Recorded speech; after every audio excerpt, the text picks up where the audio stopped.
30 sessions से अपने आप को प्रोटेक्ट करना था। When you encounter any lung problem, कभी भी रेस्पिरेटरी की या फिर जो ऑलरेडी डायग्नोज केसेस हैं उनके लिए pollution always finds a difficult path, जिसके को क्रॉस करना बहुत मुश्किल हो जाता है। ये सेशन जो थे वो इसीलिए डिजाइन करे गए थे ताकि हम कुछ टिप्स एंड ट्रिक्स समझ सकें, कुछ एक्सरसाइजेस समझ सकें, so that we can fight against the pollution to some extent, कि हमारा जो आने वाला दिवाली का फेस्टिवल है वो अच्छा हो और हम सब उसे एंजॉय करें, taking care of ourselves, right. So हमने ये चीज समझी थी कि लंग्स हमारे किस तरीके से फॉर्म होते हैं। हमारे लंग्स जो है वो एक इन्वर्टेड ट्री की तरह है, जहाँ की नीचे वाला पार्ट जो हमारे ट्री का स्टार्टिंग ब्रांच होता है वो हमारे विंड पाइप बनती है, और वो सेवरल पार्ट्स में डिवाइड हो जाती है, सेवरल ब्रांचेस में डिवाइड हो जाती है, and those branches end up to alveoli. Alveoli हमारा वो पार्ट बनता है जहाँ पे हमारा ऑक्सीजन, जो हमारे गैसेस हैं, वो सारी एक्सचेंज होती हैं इनटू द ब्लड। अब जब ये एक्सचेंज हो रहा होता है तब हमारे जितने भी पार्टिकल्स पोल्यूशन के थ्रू हमारे अंदर ट्रैवल करते हैं वो एक रिस्ट्रिक्शन कॉज करते हैं। वो रिस्ट्रिक्शन क्यों बन जाते हैं? क्योंकि वो पार्टिकल्स हमारे लंग के लिए एक अनवांटेड पार्टिकल होते हैं जिसकी उसे रिक्वायरमेंट नहीं थी।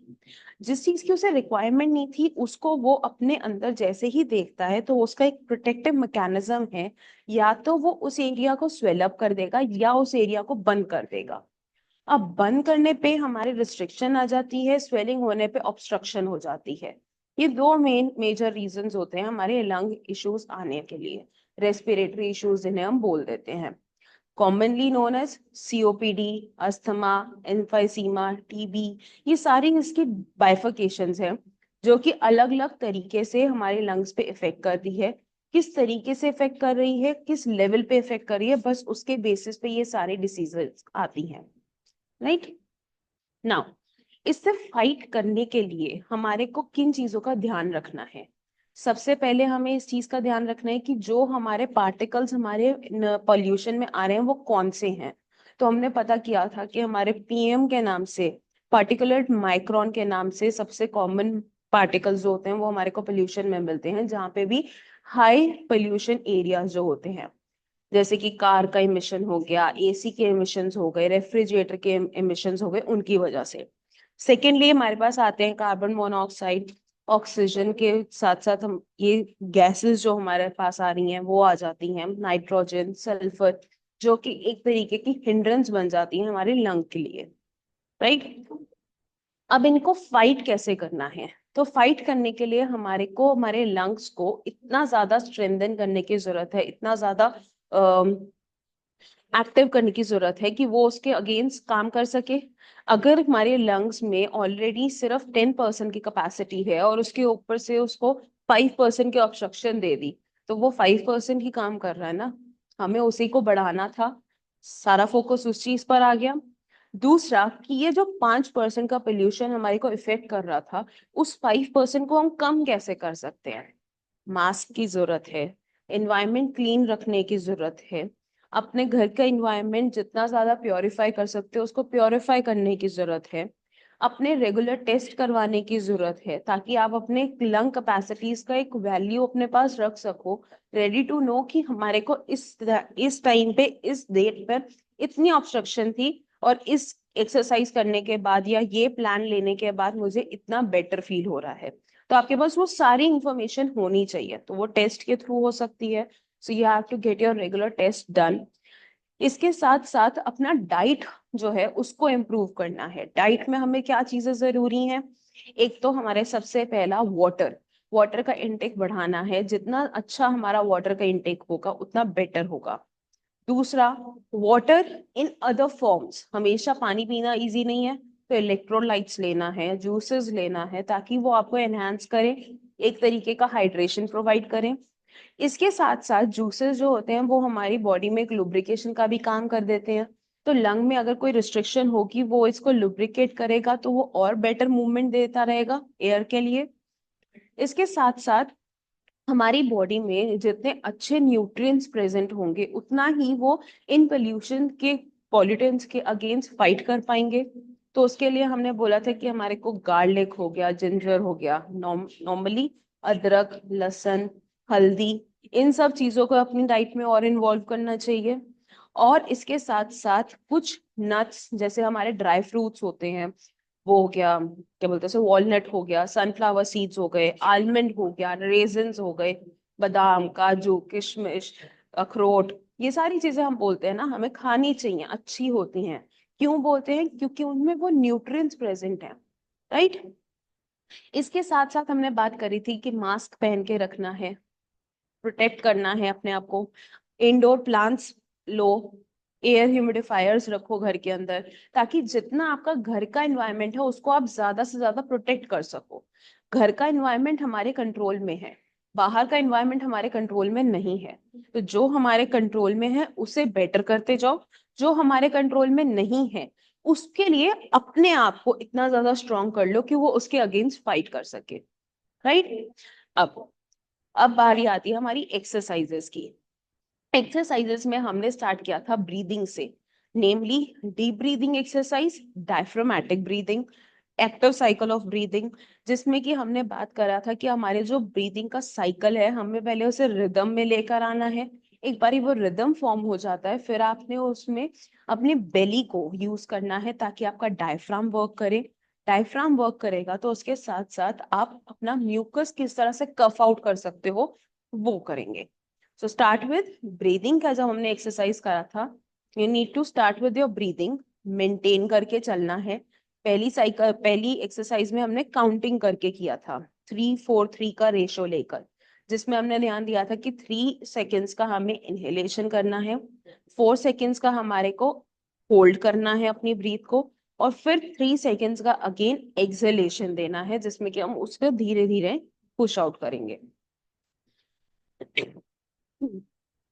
जब भी हम ब्रीदिंग की बात कर रहे हैं तो एक चीज का ध्यान रखना है कि जितनी भी हमारी ब्रीदिंग की एक्सरसाइजेस हैं उसमें मैक्सिमली हमने सब में नोज से इनहेलेशन करा है, माउथ से एक्सहेलेशन करा है, और माउथ से जब आपकी एयर पास आउट हो रही है तो उसे एक ओवल फॉर्म में बना के ही बाहर निकालना है। उसका रीजन भी हमने स्टेट करा था, ताकि ज्यादा से ज्यादा एयर हम ब्रीद आउट कर सकें। तो हमने स्टार्ट करना है, hold and Excel.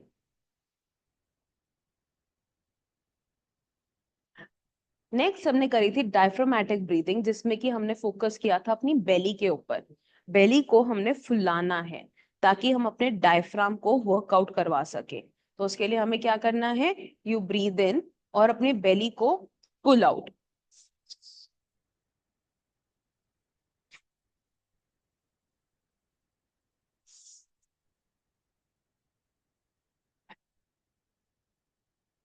Right. Next हमने करा था active cycle of breathing. Active cycle of breathing क्या थी? जब हमने बात करी थी कि 3 एक्सरसाइजेस का वो कॉम्बिनेशन है ताकि आपके म्यूकस को वो एक्सहेल कर सके। एक्टिव साइकिल ऑफ ब्रीदिंग के लिए हमने बोला था एक रिक्वायरमेंट रहेगी कि आपको नेबुलाइजर की जरूरत होगी, ताकि जब आप ये प्रैक्टिस करो तो आपका जो म्यूकस आपके लंग्स में चिपका हुआ है नेबुलाइजर से वो सॉफ्टन हो जाए। एक बार ये सॉफ्टन होके वो अपनी जगह पर हिल जाए तो फिर आप जब ब्रीदिंग करोगे तो उसको हम सेंटर में पुल कर लेंगे। लास्ट में जब हम हफिंग एंड कफिंग टेक्निक यूज करेंगे तो वो सारा म्यूकस हम बाहर की तरफ पुश कर पाए, राइट। तो हमने क्या करना है कि पहले हमने काउंट वाली एक्सरसाइज करनी है, 3-4-3। फिर हमने डायफ्राम वाली एक्सरसाइज करनी है ताकि हम उसका सारा प्रेशर क्रिएट करके उसे सेंटर में पुल कर लें। जब वो सेंटर में आ गया फिर हमें लास्ट में एक पुश एक्सरसाइज करनी है, जिसमें कि हम वो करेंगे एकदम से झटके से सारी एयर बाहर निकालने के लिए। वेरन आपने क्या करना है, आपने ब्रीद इन करा और हैंड्स की हेल्प से या फिर अपने आप एक सडन पुश देना है एयर का। इस एक्सरसाइज में हमने अपना मुंह खोल के रखा था, और यहीं पर हमने ये भी समझा था कि क्यों मुंह खोलना और मुंह बंद करना जरूरी है, राइट। तो जब हमने ये एक्सरसाइज करनी है, you need to breathe in and then एक सडन पुश। नेक्स्ट हमने ये एक्सरसाइज कर ली। इसके बाद हमारा नेक्स्ट चीज थी कि हमारे को अपने आसपास के जितना भी एरिया है लंग्स के आसपास का उसको भी वर्कआउट करवाना है। तो हमारे को चेस्ट एक्सपेंशन पे वर्क करना था। चेस्ट एक्सपेंशन में हमने क्या किया था कि हमने अपने चेस्ट वॉल को खोलने की कोशिश करी थी। जब हमने हाथ खोल कर एक्सरसाइज करी थी, हाथ ऊपर ले जाके एक्सरसाइज करी थी, इसमें हमने क्या किया था कि जब आप ब्रीथ कर रहे हो तो अपने हाथ को खोलना है, और जब आपने ब्रीद आउट करना है तो उसे वापस लेकर आना है। So you breathe in,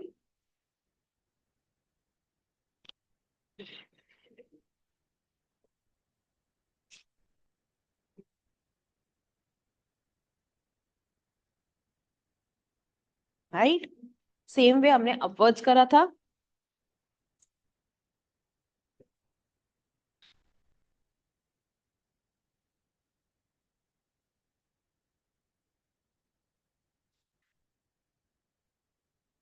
right. इसके साथ साथ हमने वर्क किया था हमारे लंग्स के अलग अलग सेगमेंट्स के ऊपर, सेगमेंटल ब्रीदिंग पे, जब हमने अलग अलग सेगमेंट्स को फोकस किया था। हर सेगमेंट के लिए प्लेसमेंट जो थी वो अलग थी। ऊपर वाले सेगमेंट के लिए ऊपर क्रॉसिंग, मिडल सेगमेंट के लिए साइडवर्ड क्रॉसिंग, और लोअर सेगमेंट के लिए हमारा वेस्ट लाइन पे ये पोजिशनिंग, राइट। इसमें हमने क्या करना है कि जब आप ब्रीथ कर रहे हो तब आपने ये फोकस करना है कि आपके हैंड्स के नीचे आपको फील हो कि आपका लंग्स आपको पुश कर रहा है। तो जब भी आप ब्रीथ करोगे ट्राई कि आप अपने हैंड्स को पुश आउट करोगे, राइट। इसके बाद हमने नेक्स्ट एक्सरसाइज करी थी कि हमारा जो नेक वाला एरिया है, जो हमारा चेस्ट वाला एरिया है, जो हमारा वेस्ट लाइन वाला एरिया है, इसकी स्ट्रेचिंग होना बहुत जरूरी है। तो स्ट्रेचिंग में हमने क्या क्या चीजों पे फोकस किया था? एक तो साइडवर्ड स्ट्रेच, ये on to the side, then forward, then backward,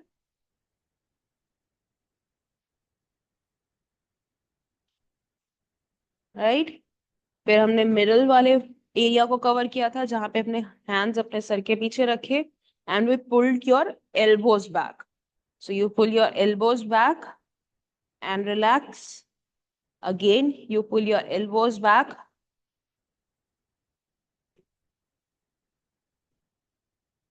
Lastly, हमने इसमें वर्क किया था अपनी लोअर वाले पार्ट पे, जिसमें हमने स्ट्रेच किया था लोअर पोर्शन के लिए sidewards. This side and the other side.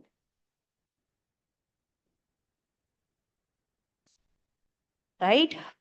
इसके साथ साथ हमने वर्क किया था एक्टिव मूवमेंट के ऊपर, जो हमारा कल का सेशन था जिसपे हमने वर्क किया था कि हमारे लिए एंड्योरेंस एक्टिविटीज क्यों इतनी जरूरी हैं। Been in such a age, seniors के लिए हमेशा एक क्वेश्चन रहता है कि एंड्योरेंस एक्टिविटीज कितना बेनिफिशियल है, करनी चाहिए नहीं करनी चाहिए। तो डेफिनेटली वो बहुत जरूरी है, क्योंकि एंड्योरेंस आपका हेल्प करता है आपके ब्रीदिंग साइकिल को इन्वॉल्व करके उसे एक रिदम देने में, और वो रिदम ही हमारे लिए जरूरी है। जो हमने बात करी थी कि एंड्योरेंस एक्टिविटीज की रिक्वायरमेंट है, पोल्यूशन है, तो कैसे करेंगे? एंड्योरेंस के लिए बाहर जाना जरूरी है।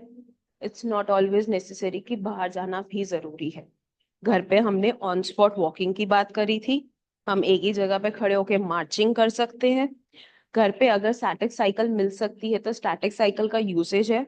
अगर स्टैटिक साइकिल नहीं है तो चेयर पे बैठकर साइकिल का मूवमेंट मिमिक करना इजी है, वो कर सकते हैं। अगर बाहर निकलना मुश्किल है, स्विमिंग वाले एरिया में, पूल एरिया में जाना सेफ है, वहां जाके कर सकते हैं। बट सर्दियों का टाइम है, हाइड्रोथेरेपी हर जगह अवेलेबल नहीं है। जहां अवेलेबल है वहां कर सकते हैं, अगर नहीं है so you can skip this part for the time being. Next time जब गर्मियां आएंगी तब शुरू कर सकते हैं, पर तब तक ये एक बहाना नहीं बनाना है कि करनी नहीं है। वॉकिंग और साइकिलिंग हमारे पास है, उसके साथ साथ हमारी ब्रीदिंग एक्सरसाइजेस है, वो यूटिलाइज करनी है। उनको जितना ज्यादा इनकॉर्पोरेट करोगी अपनी एक्टिविटीज में वो ज्यादा बेटर है। और इसके साथ साथ हमने एक्टिविटीज भी बहुत सारी करी थी, फन एक्टिविटीज, बैलून फुलाना, जार में पानी भर के उसमें हवा भरना, टिश्यू पेपर के साथ ब्लोइंग एक्टिविटी करना, टिश्यू पेपर के साथ एक तो ब्लो करने का था और एक पुल करने का, दोनों एक्टिविटी करना। इसके साथ साथ हम लोगों ने ये भी करा था कि कुछ कुछ चीजें जो हमारे को ध्यान रखनी है, जिसमें कि हमने बात करा था एयर ह्यूमिडिफायर्स के बारे में, नेबुलाइजर्स के बारे में, पीक फ्लो मीटर के बारे में कि आप अपने टेस्टिंग अपने आप खुद से कर सकते हो। इसके साथ साथ एक और एक्सरसाइजर है जो कि हम अपने म्यूकस क्लीनर के लिए भी यूज कर सकते हैं एज अ म्यूकस क्लीनर। वो एक्सरसाइजर फ्लटर के नाम से मिलता है। उसमें आपने क्या करना है कि वो इतना सा डिवाइस है, उसमें जब आप हवा ब्लो करते हो, एक छोटा सा बॉल है जो अंदर ऑसिलेट करता है। जब वो ऑसिलेट करता है तो वाइब्रेशंस कॉज करता है जो कि वापस ट्रैवल बैक करती हैं आपके विंड पाइप में। जो हमने एक्सरसाइज करी थी एक्टिव साइकिल ऑफ ब्रीदिंग, उसके साथ में अगर आप ये म्यूकस क्लीनर यूज करोगे ना, तो म्यूकस क्लीन होने में बहुत इफेक्टिव रहेगा। क्योंकि उससे क्या होगा, एक तो आपने एक्सरसाइज करा, सारा म्यूकस कलेक्ट करने की कोशिश कर दी सेंटर में, सेंटर में आ गया, सॉफ्टन था, इजीली स्प्रेड आउट भी हो गया। जो थोड़ा बहुत रह गया वो म्यूकस क्लीनर की वाइब्रेशंस आपको पुल आउट करने में हेल्प कर देगा। तो जैसे ही वो यूज होगा, म्यूकस और क्लियर आउट हो जाएगा। एक डे के या फर्स्ट सेशन में या सेकेंड सेशन में कंप्लीटली म्यूकस क्लीन हो जाए ये भी जरूरी नहीं है। पर ऐसा नहीं है कि हमेशा यूज करते रहना है। एक्सरसाइजर जो होता है वो आपके लिए एज अ एक्सरसाइज ही है। हमेशा यूज करते रहोगे तो वो बेनिफिट ही देगा, कभी भी नुकसान नहीं देगा। राइट। सी, ये सारी चीजें हम लोग जब साथ में मिलके करते हैं तभी उसका इफेक्ट मिलता है। मैं बोलूं कि आज मैंने एक्सरसाइज कर ली है और मैं इसी से ठीक हो जाऊंगा, ऐसा नहीं होगा। जब तक डाइट नहीं यूज अच्छे से करोगे, जब तक एक्सरसाइज अच्छे से नहीं करोगे, उसके साथ साथ जब तक आप अपना इन्वायरमेंट कंट्रोल नहीं करोगे, तब तक डेफिनेटली वो एक ग्लिच बना रहेगा आपको प्रॉपरली प्रोटेक्ट करने के लिए अगेंस्ट पोल्यूशन। मास्क पहनना बहुत जरूरी है, उसे जरूर रखो। अपना इन्वायरमेंट क्लीन रखो। जिस टाइम पे पोल्यूशन सबसे ज्यादा होता है यानी कि द पीक आवर्स, मॉर्निंग के और इवनिंग के, उस टाइम पे कोशिश करो कि आप ना ट्रैवल करो। अगर बहुत ज्यादा जरूरी है तो क्लोज एनवायरनमेंट में ट्रैवल करो, ओपन एरिया में ना ट्रैवल करो। इसके साथ साथ अपना टेस्टिंग हमेशा करवाते रहो, क्योंकि वो ही आपका एक बेस्ट असेसमेंट है जो आपको फीडबैक भी देगा कि आप किस लेवल पर हो और कितना इम्प्रूव कर सकते हो। राइट। एक्सरसाइजेस, अगेन, जितनी भी एक्सरसाइजेस हमने इन सेशंस में करी हैं, ये सारी एक्सरसाइजेस आप अपने दिन में डिवाइड करके कर सकते हो। जरूरी नहीं है कि सारी एक्सरसाइजेस एक ही टाइम पे कॉन्सेंट्रेट करके एक ही गो में करना है। डिवाइडेड, मॉर्निंग में कुछ कुछ इवनिंग में कर लो। अगर सारा टाइम आप दे सकते हो तो 4 टाइम में डिवाइड कर लो। अपना 15 मिनट्स मॉर्निंग में दे दिया, 15 थोड़ा दोपहर के टाइम पे दे दिया, 15 इवनिंग में दे दिया, 15 सोने से पहले दे दिया। And 2 hours a day, more than enough. Standing exercise करने के लिए इवनिंग टाइम और मॉर्निंग टाइम हम लोग सब बोलते हैं सबसे ज्यादा बेस्ट है। कहीं पे मैंडेटरीली लिखा नहीं है। आप अपने खाने पीने का जो टाइम है अगर उसको मेंटेन कर रहे हो, तो आप अपनी एक्सरसाइजेस का टाइम भी उसके साथ मेंटेन कर सकते हो। 2 hours of gap after your meal, ये जरूरी है। Water intake throughout the day कम से कम 3 to 4 लीटर्स रखना है, किसी भी फॉर्म में। डायरेक्ट पानी, फ्रूट्स, जूसेस, जो आपको अच्छा लगता है उस फॉर्म में रखो, but through out the day रखो। इसके साथ साथ आई थिंक ये सारी चीजें जब आप मिलके करोगे ना, तो पोल्यूशन के अगेंस्ट तो फाइट करोगे करोगे, अपने लंग्स के लिए भी बेटर एक इन्वायरमेंट क्रिएट कर दोगे।